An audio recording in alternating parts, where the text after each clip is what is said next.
ശബരിമല സ്വർണ്ണക്കൊള്ള നിർണായക കത്ത് SITക്ക്. അമൂല്യ വസ്തുക്കൾ നഷ്ടപ്പെടുമെന്ന് കമ്മീഷണറുടെ മുന്നറിയിപ്പ്. ശബരിമല സ്വർണ്ണക്കൊള്ളയുമായി ബന്ധപ്പെട്ട് ഏറെ നിർണായകമായ കത്ത് പ്രത്യേക അന്വേഷണ സംഘത്തിന്. ഉണ്ണികൃഷ്ണൻ പോറ്റി ദ്വാരപാലക ശില്പം ചെന്നൈയിൽ കൊണ്ടുപോയ 2019 അന്നത്തെ തിരുവാഭരണം കമ്മീഷണറായിരുന്ന RG രാധാകൃഷ്ണൻ, ദേവസ്വം ബോർഡ് പ്രസിഡന്റായിരുന്ന A പത്മകുമാറിന് എഴുതിയ കത്താണ് SIT ശേഖരിച്ചിരിക്കുന്നത്. ചെന്നൈ സ്മാർട്ട് ക്രിയേഷൻസിലെത്തി സ്വർണം പൂശിയ ദ്വാരപാലക ശില്പങ്ങൾ കണ്ടതിനു ശേഷം മടങ്ങിയെത്തി 3 ദിവസത്തിനുള്ളിലാണ് ശബരിമല ഉൾപ്പെടെയുള്ള ക്ഷേത്രങ്ങളിൽ അമൂല്യ വസ്തുക്കൾ നഷ്ടപ്പെട്ടേക്കാമെന്ന മുന്നറിയിപ്പുമായി കത്ത് നൽകിയത്. എന്നാൽ ഈ കത്ത് ബോർഡ് പരിഗണിച്ചില്ല. ഒടുവിലത് സ്വർണ്ണ കവർച്ചയിലെത്തി.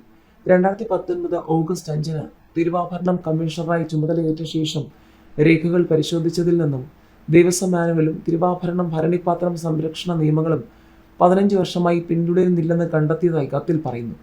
ക്ഷേത്രങ്ങളിൽ സൂക്ഷിച്ചിട്ടുള്ള തിരുവാഭരണം ഉൾപ്പെടെയുള്ള അമൂല്യ വസ്തുക്കൾ കൃത്യമായി പരിപാലിക്കപ്പെടുന്നില്ല. ഇത് സംബന്ധിച്ച സ്റ്റേറ്റ്മെന്റുകൾ ഉദ്യോഗസ്ഥർ മേൽ ഓഫീസുകളിലേക്ക് അയക്കുന്നില്ല. ക്ഷേത്രങ്ങളിലെ വിലപിടിച്ച വസ്തുക്കളെക്കുറിച്ചുള്ള പരിശോധന നടത്തുകയോ രജിസ്റ്ററുകൾ പാലിക്കുകയോ ചെയ്യുന്നില്ല. പ്രഥമ പരിഗണന നൽകേണ്ടത് വിലപിടിപ്പുള്ള സ്വർണം, വെള്ളി, ഉരുപ്പൊടികളുടെ നടവരവിലും വിനിയോഗത്തിലുമാണെങ്കിലും അതിന് ഏറ്റവും അവസാന പരിഗണനയാണ് ലഭിക്കുന്നതെന്നും കത്തിൽ ചൂണ്ടിക്കാട്ടുന്നു. ഇതുമൂലം അമൂല്യമായ തിരുവാഭരണങ്ങളും ഉരുപ്പടികളും സുരക്ഷിതമാണോ എന്ന ആശങ്കയുണ്ട്. ഈ സാഹചര്യത്തിൽ നിയമങ്ങൾ കർശനമായി പാലിക്കാൻ ഉത്തരവ് നൽകണമെന്നും കത്തിൽ ആവശ്യപ്പെട്ടിട്ടുണ്ട്.